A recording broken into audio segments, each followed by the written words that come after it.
इस मूवी में एक सू होती है जो सबको अपनी तरफ अट्रैक्ट कर उसे मार देती है।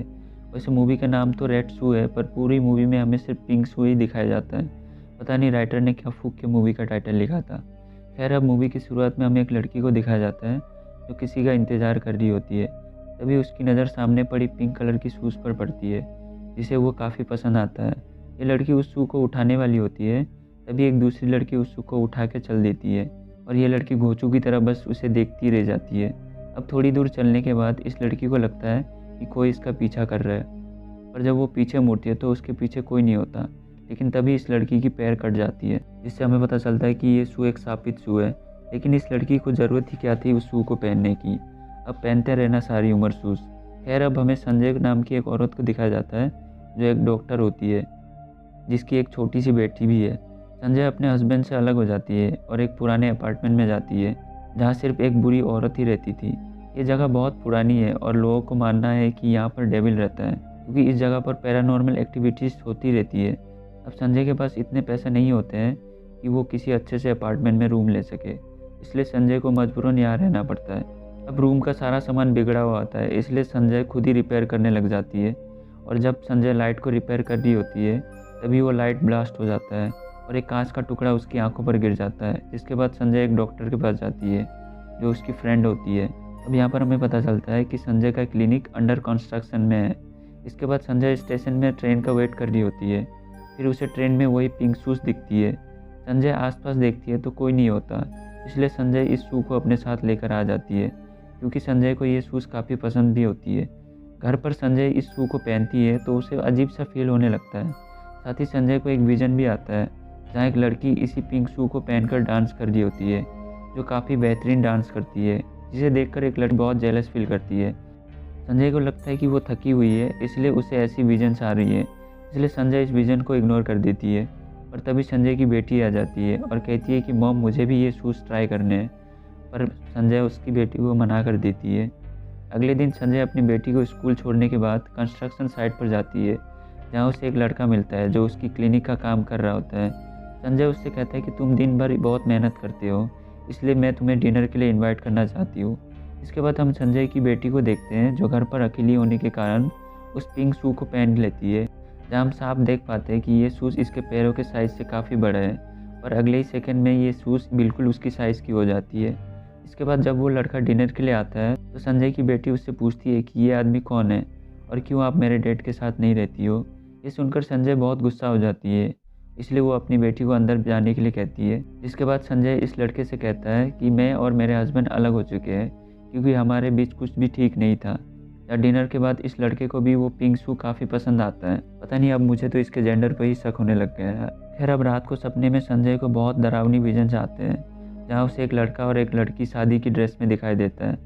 तो अगले ही सेकंड में उसे अपनी बेटी दिखाई देती है जो छत से कूदने वाली होती है। संजय जब अपनी बेटी का पैर पकड़ती है तो उसका कटा हुआ पैर संजय के हाथ में आ जाता है। संजय इन सब विजन से काफ़ी ज़्यादा परेशान हो जाती है और उसे ये एहसास हो जाता है कि इस शू में कुछ ना कुछ तो गड़बड़ ज़रूर है। अगले दिन संजय की फ्रेंड उसके घर आती है, जिसे भी ये पिंक शू काफ़ी पसंद आती है, इसलिए वो इस शू को छुड़ा लेती है और फिर पहन के घूमने लग जाती है।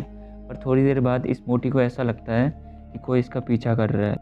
तभी उसे पीछे से कोई धक्का देता है, जिस वजह से वो उड़कर शीशे में टकराती है और शीशे में टकराने की वजह से मोटी की यही दर्दनाक मौत हो जाती है। और एंड में उस शू की वजह से इसके पैर भी कट जाती है और अगले 5 सेकंड में ये पिंक शू इस जगह से गायब हो जाती है। इसके बाद पुलिस संजय को पुलिस स्टेशन पर बुलाती है, क्योंकि आखिरी बार ये मोटी संजय के घर ही गई थी। पुलिस संजय को कुछ फोटोग्राफ्स दिखाती है, जिसे देखकर संजय कहती है कि इस तरह से तो पहले भी कई सारी लड़कियों की मौत हो चुकी है। संजय बहुत घबरा जाती है और अपने अपार्टमेंट वापस आकर अपनी बेटी के पास जाती है, जिसके पास वही शूज़ होती है, जिसे देखकर संजय और भी ज़्यादा डर जाती है, क्योंकि ये शूज़ तो उसकी फ्रेंड ले गई थी। इसी वजह से संजय इस शू को डस्टबिन में ले जाकर फेंक देती है। इसके बाद जब संजय वापस आती है तो फिर से वो शूज़ उसके बेटी के पास ही होती है। तभी उसकी बेटी के पैर से खून निकलने लगता है, जिसे देखकर संजय बेहोश हो जाती है। इसके बाद जब संजय की आँख खुलती है तो वो खुद को और अपनी बेटी को हॉस्पिटल में पाती है, जहाँ वो देखती है कि अब भी उसकी बेटी के हाथों में वही शूज़ है। अब वो लड़का जो संजय के क्लिनिक का काम कर रहा था, वो भी यहीं पर होता है। वो संजय से कहता है कि मुझे 60 साल पुरानी एक फ़ोटोग्राफ्स मिली है, जिसमें एक लड़की सेम शू पकड़ी हुई है। संजय इस शू के बारे में और भी ज़्यादा जानना चाहती थी, इसलिए वो अपने अपार्टमेंट में रैरी ओल्ड लेडी के पास जाने की सोचती है, क्योंकि जब संजय इस पिंक शू को अपने साथ लेकर आ रही थी उस वक्त उस ओल्ड लेडी ने इस पिंक शू को फेंक देने को कहा था। अब ये दोनों उस ओल्ड लेडी के पास जाते हैं और इस शू के बारे में पूछते हैं, जिसे देखकर ओल्ड लेडी काफ़ी डर जाती है। फिर संजय के बहुत रिक्वेस्ट करने पर ओल्ड लेडी कहती है कि मैं अपने जवानी के वक्त काफ़ी खूबसूरत हुआ करती थी। अपने जवानी के वक्त ये ओल्ड लेडी ओकी नाम की एक डांसर के वहाँ काम करती थी। ओकी काइको नाम की लड़की से बहुत जेलस करती थी। साथ ही उसके फ्रेंड ने उसे यही शू गिफ्ट करा था, जो ओकी को भी काफ़ी पसंद था। इसलिए ओकी काइको के फ्रेंड को अपने प्यार के जाल में फंसा लेती है। पर एक दिन काइको इन दोनों को एक साथ देख लेती है, जिसके बाद वो गुस्से से जाने लगती है। उसका फ्रेंड उसे मनाने आता है, तभी ओकी भी आती है, जिसे बहुत गुस्सा आ जाता है और वो काइको को मार देती है। साथ ही ओकी काइको के दोनों पैर भी काट देती है, जिसमें काइको के फ्रेंड भी शामिल होता है। ये सब कुछ ओल्ड लेडी चुप कर देख रही होती है। साथ ही ओल्ड लेडी कहती है कि इसके बाद दोनों शादी करने के लिए गए थे, जहाँ ओकी वही शू पहनी हुई थी, पर काइको की सोल यहाँ आकर दोनों को मार देती है और इसके बाद से जो भी इस शू को पहनेगा काइको की सोल उसे भी मार देगी। अब संजय ये सब कुछ सुनकर काफ़ी डर जाती है, इसलिए वो काइको की कॉफिन को ढूंढती है और उसकी डेड बॉडी के पास इन शूज़ को रख देती है।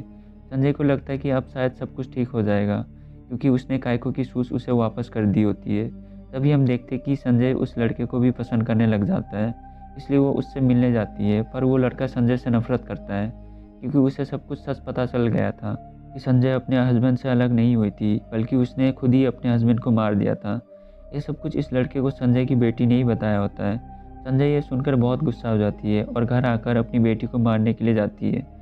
उसकी बेटी भागकर स्टेशन में आ जाती है, जहाँ संजय भी उसके पीछे पीछे आती है। अब वो अपनी बेटी को मारने वाली होती है, तभी उसे ये एहसास हो जाता है कि ये वो नहीं है जो ये सब कुछ कर रही है। असल में ये सब कुछ काइको कर रही होती है, वही उसकी बेटी को मारना चाहती है। इसके बाद संजय काइको से कहती है कि मैंने तो तुम्हारे पिंक शू को तुम्हें वापस कर दिया, तो फिर तुम क्यों हमें परेशान कर रही हो।